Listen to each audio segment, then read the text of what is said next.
into the year 2021, and the Embedded Insiders have 5 predictions for what we may expect in the embedded space this year. Rich kicks things off with a bold prediction. 2021 will not be the year of 5G. Do you agree? Listen in for more predictions.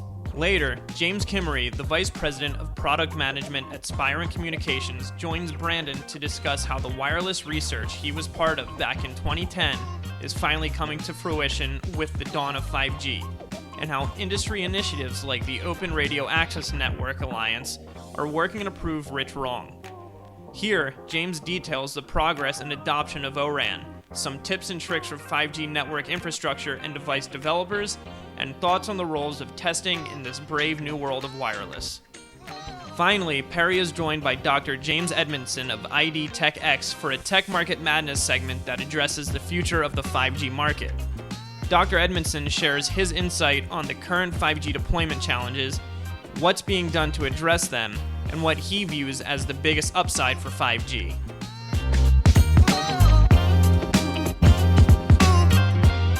Hello and welcome to the Embedded Insiders. I'm Brandon Lewis, Editor-in-Chief of Embedded Computing Design, and I'm here with Rich Nass, the Emir of Embedded. How are you, Rich? I'm good. Very good, Brandon. Welcome to 2021. Yes, we made it. Just barely, but we made it. Just barely, yes. Well, it is good to be here, good to be back on Embedded Insiders, and with a new year, a new outlook, we are going to make some predictions today for what people can expect in 2021. What do you say?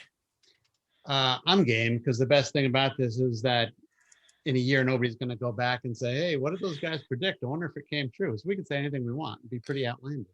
God, wouldn't it be nice to be able to be an analyst? We're sort of like that. I mean, we do that. What do those research guys do anyway?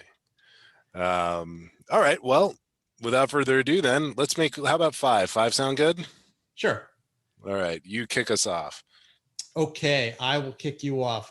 I predict that this will not be the year of 5G yet. I'm going to kick that one down the road one more year and say we are not ready yet for 5G to be mainstream. Well, what do you mean? Like the 5G has become such a, sort of an all-encompassing amoeba that just sucks in anything that's around it. What do you mean? Well, that's why I'm going to be right. So you mean 5G from the consumer side, 5G in general, 5G industrial? What do you mean? Well, the easy one is the consumer side, because that should be first. Mm-hmm. And I don't think it's going to happen yet. It's already rolled out in select places, and you watch those stupid commercials on TV, they'll tell you that it's here already, but it's not. And I don't think it'll be anywhere outside the super main cities in 2021. That's an interesting point. The 5G that we see on our phones isn't really true 5G if, you don't have most people don't have 5G enabled phones. Mm-hmm. But I've been wondering a lot, something you just pointed out, since COVID happened, at least in the States, there has been somewhat of a migration out of super densely populated urban areas towards the burbs and maybe even beyond. But 5G was designed, at least in the consumer sense, to support incredibly densely populated areas with a bunch of different hundreds of thousands, millions of connections, really packed into a small space. Mm-hmm. Does the pandemic sort of render that capability of 5G a little bit obsolete? I'm going to say no, because I think it depends on your definition of densely populated areas. Where I'm from in New Jersey, it's the suburbs, and that's still an area that should be a hotbed for 5G.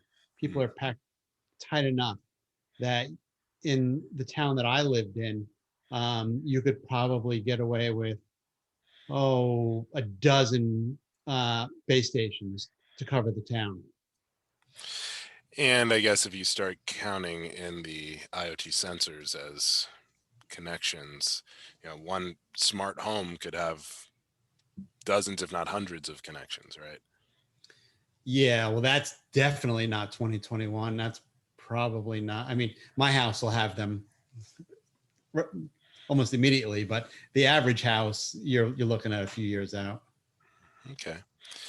Well, prediction number 2, by the end of 2021, security is going to be streamlined into the majority of embedded development workflows via tools like those that we've been covering on embedded computing design from players like IAR and others. I'm going to give you that one. I see it happening very late in the year, but I'm going to give you that one. If you were to say first half of 2021, I'd probably dispute. But if you're going to go the full year, which you are, I'll give you that one. Okay. Cool. Yeah, I mean, it's really sort of a no-brainer. The way that some of these security workflows are being integrated within IDEs, of course, most of these at this point are commercial. It's not just your basic off-the-shelf Eclipse. You've got to go to somebody like IAR and take advantage of their suite. But if you're developing an embedded system, especially one that is critical by any stretch of the imagination, and at this point, if your device is connected, that sort of by default makes it critical in some sense because it connects to other systems around it over the internet or whatever network. It's not worth the risk. And especially with people working remotely and from home and having all of this connectivity becoming even more of an integral part of their lives, I just don't think the juice is worth the squeeze to not take advantage. Okay. Number 3 is on you. Number 3 is on me. And I'm putting a disclaimer on number 3. Assuming we are back to business travel by the summer. Okay, is that fair? I don't think we will be, but let's assume. Well, my prediction is not going to work. But anyway, if we assume that we're back to business travel by the summer, you and I will both be driven in an autonomous vehicle, not a demo, a real ride before the end of the year. Oh, really? Yep. You mean like a cab? Yeah, like an Uber type. Yep. That's interesting. I like where you're going with that. Out here in Scottsdale, Arizona, Phoenix in general has tended to be one of the hotbeds for autonomous vehicle testing, and you see a lot of the Waymo type vehicles, the Google cars going around that have all the crazy sensors on the roof, taking pictures of for Google Maps essentially, and also their own navigation all over the place. But I've never actually gotten into one of the Ubers or Lyfts that are autonomous. So that would be pretty fun. It'd be pretty cool. Wonder if the driver or the human assistant would allow me to take some notes. How comfortable would you be sitting in the back seat? I mean, I'd do it. That was what I asked you. It's the hazards of being a tech reporter, right? I do it for the audience. That's how much I love you guys. But I'd be fairly comfortable. The fact is that I've seen enough of these in action at CES over the years, and I've seen the way that they've evolved and become safe enough that I would be more worried about the fact that the car is going to slam on the brakes because it believes that it sees something that it didn't, or actually get taken advantage of, like at a stop sign where everybody else continues through the intersection and it just keeps braking because it sees an object in front of itself, then getting into an actual, physically dangerous accident. I too really want to ride in one and would have no hesitation to get into the car, but I would definitely be uncomfortable for sure. The first time, at least. All right. Well, number four. I think that we're going to start seeing a whole lot of advances, and this is sort of a gimme, so sorry. A whole lot of advances in innovation in ALM technology. With everybody being distributed, and the fact that not only are your development teams distributed, but also PLM from a hardware standpoint, there's there's a lot of resources out there that are delayed. If I'm moving into a new house and, I'm trying to order furniture there are massive delays versus normal. The ALM and PLM landscape is probably going to become really, really critical, and you're going to see a whole lot of new features added by companies like Jama Software and IBM Rational and those types of players in order to help companies manage this new world.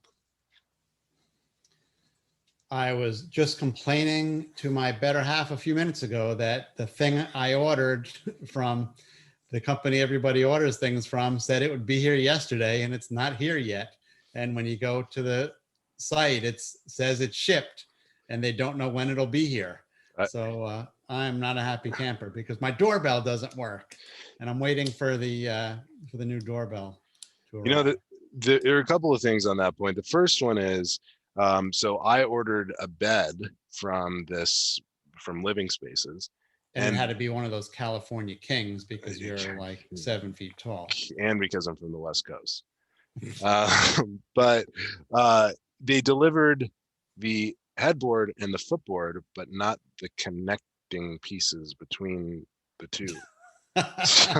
So my bedroom is turned into a storage facility until those connecting pieces arrive because they're back ordered. So I don't know who's in charge, who's running the ALM and PLM over there at Living Spaces, but we really need to make sure that the headboard, the footboard, and the connectors all come together. Otherwise, the product doesn't work. But the second thing about that is about your comment with Amazon is. I didn't say Amazon. Who's the company? Are you ordering from Living Spaces too? Who's No, the company everybody's ordering from? An unnamed company that everybody orders from. Are they really, really big?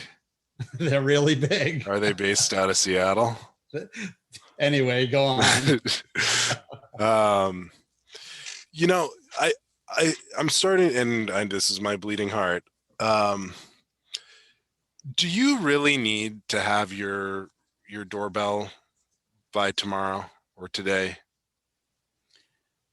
In this instance, I actually do, because my doorbell doesn't work, and way more than the audience cares about. I'm the treasurer for my HOA, and the people's dues are due this week, and people keep ringing my bell and thinking I'm not home and leaving and not paying their dues. So I do need a doorbell today. Oh, people forget how to knock? Well, I've since posted a sign on the doorbell that says doorbell is broke, please knock. But it took me a while. I didn't realize it was broken. It was a couple of people had to come and leave before I realized that it was actually broken. See that? I don't know if that means that you need. I wouldn't classify this as DEFCON 5. But the point, that's the new world we live in. Well, my point is that we've all become so spoiled, and this instant gratification where in Phoenix, so there are a bunch of fulfillment centers in Phoenix, and I was on Amazon the other day, and there's a group of products that if you place your order by 5 p.m. and there's a group of products that if you place your order by 5 p.m. you can get it that day. Do you have that? But we're talking about two different issues, though. I was told it would be here yesterday, and it's not here yet. If they had told me when it was going to be here, I would have been okay with it. Right. Well, hold on. So what I'm saying is on Amazon, there are certain products that if I order it by 5 p.m., it's 2:30, I still have 2.5 hours, and I could get that thing today. Okay. That's insane. That's crazy. Right. And really, frankly, if I need something that badly, I can just get off my butt and go to the store. Right. I mean, but the point is that. Well, that's why we have an obese society, but that's for a different podcast.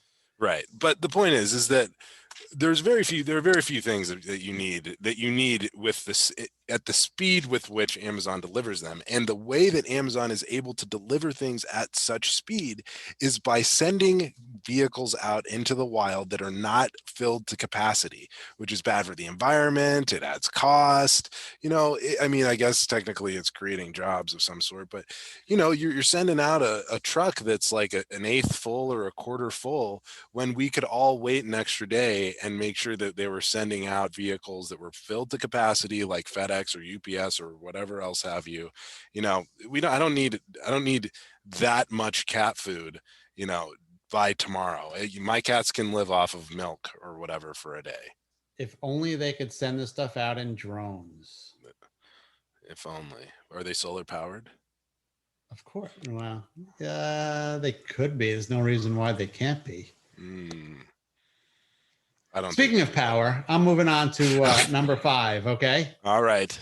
I think this is the year that we see a breakthrough, a combination breakthrough in the amount of available battery power combined with CPUs that can run on these really lower power batteries, power sources, to do some really cool AI at the edge stuff, like really at the edge, at the sensor point. It's been talked about for a while and it hasn't really happened yet. And I think this is the year we're going to see that. Are these CPUs or are they another architecture that's a processor but not a CPU architecture, not von Neumann? Both, either or. Okay. I definitely think we'll see both. Why is that? Is that an efficiency of the compute element, or is that gains in the actual battery or power source? Or both? I honestly think it's more that people are willing to take that chance. That they're pushing the batteries a little more. There's such a fear factor around pushing batteries to the limit, but there's also been such advances in process technology, like the last 18 months or so, that it's happening at the same time. And there's such a demand for it, in wearable type stuff. This is the time. This is the year. Okay. Well, I hope you're right, because the more intelligence at the edge, the better, right? Absolutely. Put those intelligence into the drones and your bed will be here tomorrow. Now, Brandon is joined by James Kimery, the Vice President of Product Management at Spirent Communications. In a past life, you worked for NI, and it sounds like you convinced them that they needed to do some research in wireless. I don't know why anybody would have ever thought that you needed to do some advanced research and R&D around the wireless space, but back in the day, it obviously turned out to be a good move. Can you explain what your role in wireless research was at National Instruments, when it was, and what it led to? At the time, let me kind of paint the picture a little bit, some history. Circa 2010, I guess, 10 years ago. I'm dating myself. I see more gray hair. But if you looked at the number of research papers published, if you just do a Google Scholar search and look for terms like prototyping or software-defined radio, or I would say a good percentage, 90+% of those papers published in 2008, 2009, 2010 was all stopped at simulation. And the idea was to be able to provide tools and technologies so that researchers could go past, mathematical equations and simulation actually into real world experimentation. And, you're only as good as what does the mathematician Bach say? He said that, all models are bad or wrong. All models are wrong, but some are useful. But when you do things in the real world, in the real air, indoor, outdoor, across the field or whatever, high in altitude, low in altitude, then you get a real proxy for how your idea translates into actual real world performance. And so that's what we did. We built platforms for doing experimental research. And one of the things that we had to do is my team and I, we had to survey the market, and we had to categorize what areas that we wanted to focus wireless research. And if you think back to 2010, There was Bluetooth, LTE was just getting started. That was back in the iPhone starting to launch at that time. And, there were a lot of wireless ideas. And what we did is we sort of said, hey, we can't go after all of these things. There's only so much budget we have to pick. And so what we did is we picked platforms that coincidentally ended up aligning with the 3GPP's work and 5G. So we had a vector, we call them vectors, the 4 vectors of 5G. We had new waveforms. At that time they were looking at different waveforms as opposed to OFDM. And then massive MIMO, more antennas to solve the capacity and efficiency challenges. Millimeter wave was another one. And, of course, higher frequency spectrum, more bandwidth, higher data rates, and coincidentally, lower latency. We can talk about that. And then finally, new network topologies. And that's where, if you look at what's going on in the industry in terms of Open RAN. So those were the 4 vectors. And so we built up those vectors in terms of, hardware and software. And we actually lowered the cost for these researchers to be able to take the platform and instead of becoming software experts or FPGA experts or RF experts, they could actually focus on the research themselves and see how it performed in real world environments. New network topologies, check. We're seeing those. You talked about massive MIMO. Yep. Getting familiar if you're not already familiar with that type of technology. And then the other vectors you mentioned. So let's fast forward. Where are we today with 5G rollouts in terms of the infrastructure? How much of that is deployed? And then what's Open RAN and why is that important to the 5G ecosystem? And then the other question is, what type of 5G is actually being rolled out? And if you recall, Brandon, when we talked about 5G, there were different goals. One goal was enhanced mobile broadband. There was ultra reliable, low latency communication, and there was massive machine time communication. And in fact, the rollouts that have happened now actually use a LTE anchor. So the back end is still LTE. There's some enhanced bandwidth capability provided by the 5G radio, but really it requires an LTE anchor channel and a 5G data channel to really be able to take advantage of that. That flavor of 5G is called non-standalone. That's probably the predominant flavor, even in the millimeter wave bands that have been deployed.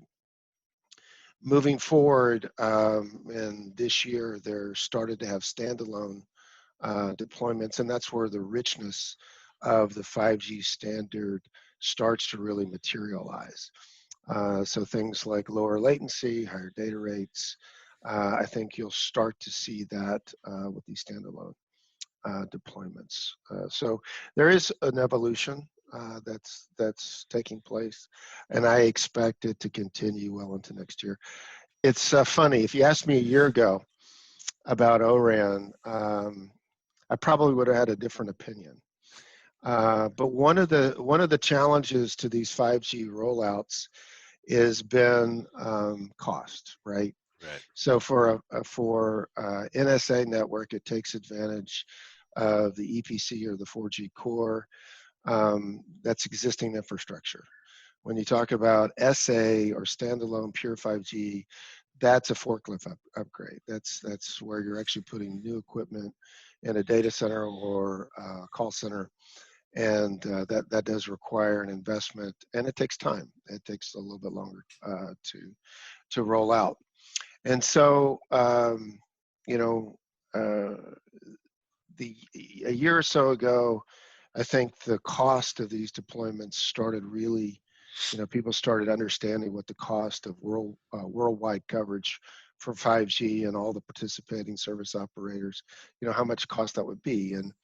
And so there was a group that was formed, I think in 2019, called the ORAN Alliance. There were, or Open RAN Alliance, and the motivation for pardon me, the formation was to disaggregate the network. And not just to disaggregate it, but to provide multi-vendor interoperable interfaces to each functional unit in the RAN. And that's a pretty daunting thing, or task, because if you think about our networks today, it's an oligarchy of sorts. There's not that many network infrastructure providers. And then, so there's not a lot of choice. There's also maybe not a lot of pricing pressure either. And so by disaggregating the RAN and then also making these interfaces interoperable, it opens up the ecosystem of the network to companies like Amazon or Google or smaller players. And so you can think about, well, in a network that provides wireless access, if somebody has the best radio, for example, how do you get AT&T to buy your radio? Well, in an open RAN architecture, that's actually possible because they don't have 3 choices. Now they have maybe 6 or 10 because all the interfaces are interoperable. So the motivation for open RAN, the primary motivation is cost. If you have more players in the market, that's going to create competition, and that's going to make the market more competitive and potentially lower cost for the network operators. And if the other benefit, I think, is that as you open the ecosystem up, then there'll be more diversity of components that are open and interoperable, but maybe they provide more capabilities. And one of the things the 3GPP did really well in the 5G definition is that they started down that path of functionalizing some of these components in the RAN. They didn't specify open and interoperable interfaces, but they did identify these functional elements. The Open RAN Alliance basically took the next step to make those interfaces open and interoperable. And that sort of gets where Spirent is involved with this, is in other test and measurement companies. As these components become disaggregated, then the testing for each of these components goes up. We're somewhat of a third-party arbiter in terms of 2 components talking to each other. We're the third party that can assess, the interoperability part. So the cost of test for these systems may increase in the short term, but the long term, you'll have more choices, and hopefully the service operators will have more choices, and also the capabilities. There should be a more robust set of features and capabilities that an ecosystem of suppliers can bring to bear to the problem. Very good. So, our audience traditionally focuses on making things. What does it look like from a test perspective for those individuals who are maybe not architecting necessarily, the base station, but things that are 5G enabled that are connecting to it? Where do they even start? Is it, is there any ORAN, component of that, or what? Yeah, so that's an excellent question. One of the things that the 3GPP has proposed in Release 16 and Release 17 are there's a whole host of features.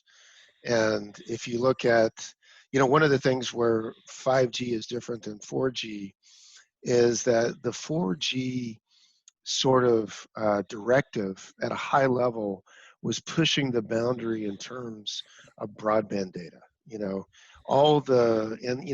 standards bodies meet quite frequently, and if you look at the LTE progression, it's more data, it's more carriers, it's MIMO, more MIMO layers, more carrier aggregation, and so each evolution brings more data. Well, 5G is not like that. 5G is actually extending data to be faster, but it adds all of these other features that enable it to be more useful for different sets of applications.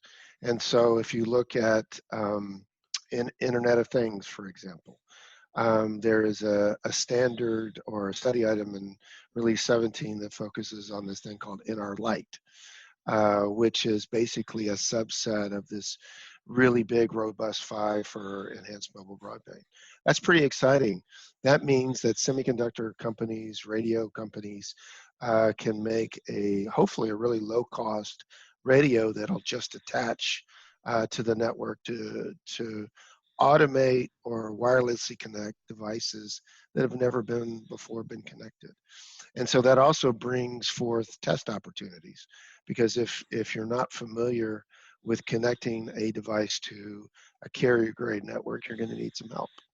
And that's where our tools and technologies can help. But we also have these private networks. And so Right. one of the features in 3GPP or 5G is this thing called NRU. And U stands for the unlicensed band. And so the concept of private networks can use, now you've got this copious amount of spectrum in an unlicensed, but you can also leverage the licensed spectrum from a carrier. And so you can actually set up your own network within a factory or a warehouse or a dedicated space, and it can be unlicensed or licensed. And you can, again, you can think of thousands of sensors in a factory or thousands of sensors in a refinery or something that they could all wirelessly be connected. But it's a private network, which means that you can enhance the level of security, which really wasn't there with 4G. With 5G, those options are available. And then you have, companies like Amazon and Microsoft that are getting into edge computing and offering edge services, which wasn't really there with 4G. And now you've got your mobile data center or a data center that's in proximity to your factory or your warehouse that can provide you really low latency to those applications. So and then, I think ORAN enables all of these things, because now that the network is somewhat disaggregated, the service provider or the system integrator to the customer itself, they have all of these options, all these tools in their tool chest to be able to solve these challenges. It's unlike it's ever been before. So to all of our listeners, there's a great article about a lot of these issues up on embeddedcomputing.com entitled Why Industrial Operators Need 5G UR LLC and How They Can Get There. That's by Perry Cohen. But on that topic, James, how does that URLLC, that ultra reliable, low latency type of wireless communications, which I expect will initially be used on some of the private networks you're talking about, how does that change the test landscape? I mean, this is a little bit different than anything else that we've seen before in this, cellular wireless arena. Well, URL LLC, there are many parts to it. Mm-hmm. There are many technologies. One of the things, if you think about a base station and a device and over a wireless link, one of the ways, this is a common technique that's used in all wireless communication. It's the concept of a retry. You send a packet of data over a wireless link. If the CRC codes don't match up, it means that something was corrupted over the air, and it sends you a retry back, an ACNAC, and other vernacular to say, hey, you got to retry it. And so if you think about that from a latency point of view, if your link is continually throwing retries, your latency is going to be bad. And that's one of the things about Wi-Fi. Wi-Fi is a very simple link, but you never know how good your data throughput is, because all of a sudden you're on, Wi-Fi 6, for example, which is unbelievable performance, but you're getting really poor bandwidth or poor data rates. Well, Maybe it's because your connection isn't that good and you're throwing retries. The same concept applies to 5G. 5G still going to have to solve that problem. Different ways to get around that are, hey, maybe we increase our modulation and coding. That's going to really basically adding more redundancy to the link. So maybe you send one packet, but you're actually sending 3 packets worth of the same information, assuming that one of them gets through. Well, that's going to really impact your data rate. And so, the concept of retries was always going to be there, because you need to make sure that the data that you send is going to be there. But how do you do that in a latency, Right. where you can ensure latency? One of the things that, one of the ways is to characterize the channel. And you have to have measurement equipment to be able to measure the channel. And if you can optimally predict the channel, then you can reduce the number of retries. You can also, the link also itself self-adapts so that it can choose the appropriate modulation and coding to also reduce this retry thing. And then so that's kind of a technical level of, basically how the bits are transitioned over the air. Probably once you've kind of optimize that air interface, where to set your base station or access point in relation to your wireless device. You can use test equipment to optimize that, figure out what your channel model is, and then you can even model that in software. But I suspect that one of the things that will be most impactful in terms of ultra reliable latency is where your data center is, or where your compute center is. And so if these cloud service companies Right. provide that proximity to where the computation needs to happen, I think you're going to see extremely great performance in terms of ultra reliable latency. And again, that's Spirent provides a lot of products to be able to test the core and interoperability there in terms of these ORAN components to ensure that these mobile edge computing devices actually do what it's intended to do. Great. All right, just a few more questions, but they're rapid fire, so you've got 10 seconds or less. Uh-oh. The first one is, so what's going to be the biggest beneficiary in terms of an application or vertical market from 5G technology in 2021? Well, this is going to be a boring answer, but video. I mean, I think video is still the killer app. And I think you'll see the real 5G experience with video be superior. I mean, in terms of latency, standard 5G enhanced mobile broadband should have better latency because the physical layer is a shorter latency. So I'm expecting to see video take a step up, and that leads into things like XR applications, AR, VR, but video is going to be the killer app for a while. Great. Question 2. So ORAN has obviously grown a lot over the last year, as you pointed out. How much do you think it's going to gain traction in the next year, 2021 to 2022? Well, there's 2 operators that have announced plans for the ORAN. That's Dish and Rakuten in Japan. Vodafone is also, and Deutsche Telekom, they've also talked about Open RAN, and China Mobile has also been one of the early founders of the Open RAN Alliance. So, I mean, if I had to guess, I would say that Dish and Rakuten are deploying Open RAN today, and I would see other operators adopt that in 2021 and and then it should go up from there. Great. Last question. So with Open RAN opening up competition and in theory creating that competition, creating lower prices, how much is my 5G cell phone bill going to go down? Well, if you talk to the service operators, they'd probably say it's been going down for years. Now, it's time for Tech Market Madness with guest Dr. James Edmondson of IDTechEx. From a technical standpoint, what are some of the engineering challenges that are facing 5G technology deployments today?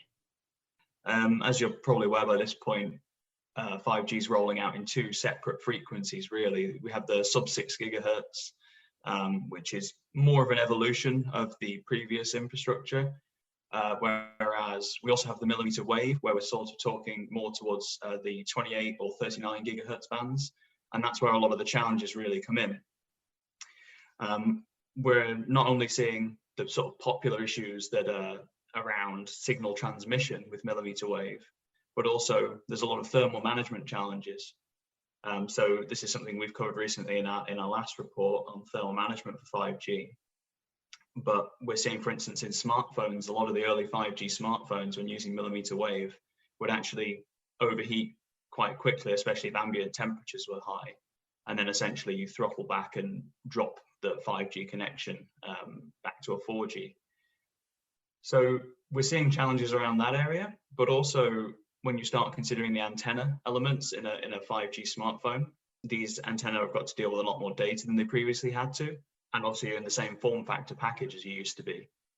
And the sort of typical air gap approach that was used to avoid hotspots on the surface of a phone might not necessarily be sufficient anymore. And that's why we're actually seeing more adoption of these what we call thermal insulation materials from companies like Gore, who are working on this sort of area. And then when we start thinking about the infrastructure side of things as well, obviously these devices, because they're millimeter wave, they have poorer signal transmission, we need a lot more of them. And we're going to have so many more of these devices around that having big liquid cooling systems or options like that isn't necessarily going to be, optimal for all these different major, all these different multiple devices sort of all over the place, really, especially if they're at tops of small masts and things like that. So we're seeing a lot more careful material selection, essentially, when it comes to especially components like the power amplifiers and the thermal interface materials used in these areas as well. In your report, 5G technology market and forecasts for 2020 through 2030, it shows that 5G mobile services are well below $100 million at the present moment, but you expect 3 waves of 5G investment in the coming years. What are those 3 waves, and how do you think they will help address the challenges you just mentioned and positively impact the growth of 5G deployment services and the market as a whole? Yeah, so as we talked about, there's the sub-6 gigahertz installations as well as the millimeter wave 5G. And we expect a lot of the first stage of rollout to be essentially driven by the network operators. Obviously, they want to get the coverage first before users can start using it. And we expect a lot of this first rollout to be in the sub-6 gigahertz domain, mainly to get the better coverage. But also, as it's more of an evolution of the existing infrastructure, it's almost an easier starting block as well. There's a lot less installations needed. This started around 2018, and we've seen a reasonable increase in this already. And then really, the second stage that we're talking about is driven by consumers. So once you have the infrastructure, the use case for the consumer becomes a lot more appealing, essentially. A lot more coverage, a lot more people can get hold of it. It makes it more worth it to buy a 5G device. And once that's enabled, we start to see more, not just of the cell phones, but applications in augmented reality, virtual reality, high resolution video streaming, connectivity with wearables, home media, this sort of thing. And we see a huge amount of growth in this expected sort of from now onwards through to 2025 and onwards, really. And then as we get into what we sort of refer to as our third stage is more of the enterprise and Internet of Things. So this is where a lot of the companies have been very publicly advertising these applications. So talking about things like autonomous vehicles, healthcare, other vertical applications, really. But essentially, once the consumers have got a lot of the devices and we start to see more rollout of the millimeter wave 5G, these super low latency, super high download rate systems, then we can start to take more advantage of systems like autonomous vehicles, and where you really need that low latency and game streaming services, that sort of application. So more towards the enterprise and Internet of Things, where a lot of the public selling points have really been for 5G, but haven't quite been realized yet. And we see that happening, really significantly from sort of 2025 onwards into the end of the decade, really. Where do you expect to see the biggest gains in 5G technology rollouts and deployments over the report sample period, both in terms of the geography and application use case, and why? Yes, so as you might expect within cellular, at least first, most of the users from a cellular point of view are going to be in China, purely obviously from a population standpoint. With the other markets, also all growing as well as we transition, but with China presenting the biggest market in general. However, when we start thinking about revenue from the cellular, that's where things get a bit more difficult, because subscription services in China tend to be a lot less actually than in other parts of the world. For instance, the United States is going to be probably the biggest market in terms of revenue from subscriber 5G subscription for cellular, at least standpoint, just because they charge a lot more than the Chinese do for their subscription services. When we talk about outside of cellular, obviously I mentioned some of these applications already in terms of autonomous vehicles, virtual reality, like game streaming, that sort of thing. We've even seen some applications for healthcare with remote surgeries to parts of the world where you wouldn't necessarily be able to get a surgeon out to, or you want a surgeon from a different part of the world. You could do these things remotely, especially with the way things are in the pandemic at the moment. The more stuff we can do remotely, the better, really. But one big area, and probably the biggest area outside of cellular, is going to be the customer premises equipment. So the streaming directly to homes, or fixed wireless access, as it's also called sometimes. And essentially, when you're talking about the download rates that you can achieve with 5G, gigabits a second, you start to become very competitive with the physical connections and fiber optics that are in a lot of systems at the moment. And you avoid having to dig up the ground and put new cables into areas where it might be quite expensive to do so, or more rural areas, and you can install customer premises, these CPE units, these customer premises equipments, fixed wireless access units, and achieve very good download rates. And it's going to be very interesting to see how these start to compete with the typical internet providers, and whether there becomes a competition between the two, or the internet providers start adopting 5G technologies more. That's going to be really interesting to see towards the later stages of this decade, I think. Thanks for listening to this edition of Embedded Insiders. For daily industry news, videos, and podcasts, visit our website, embeddedcomputing.com.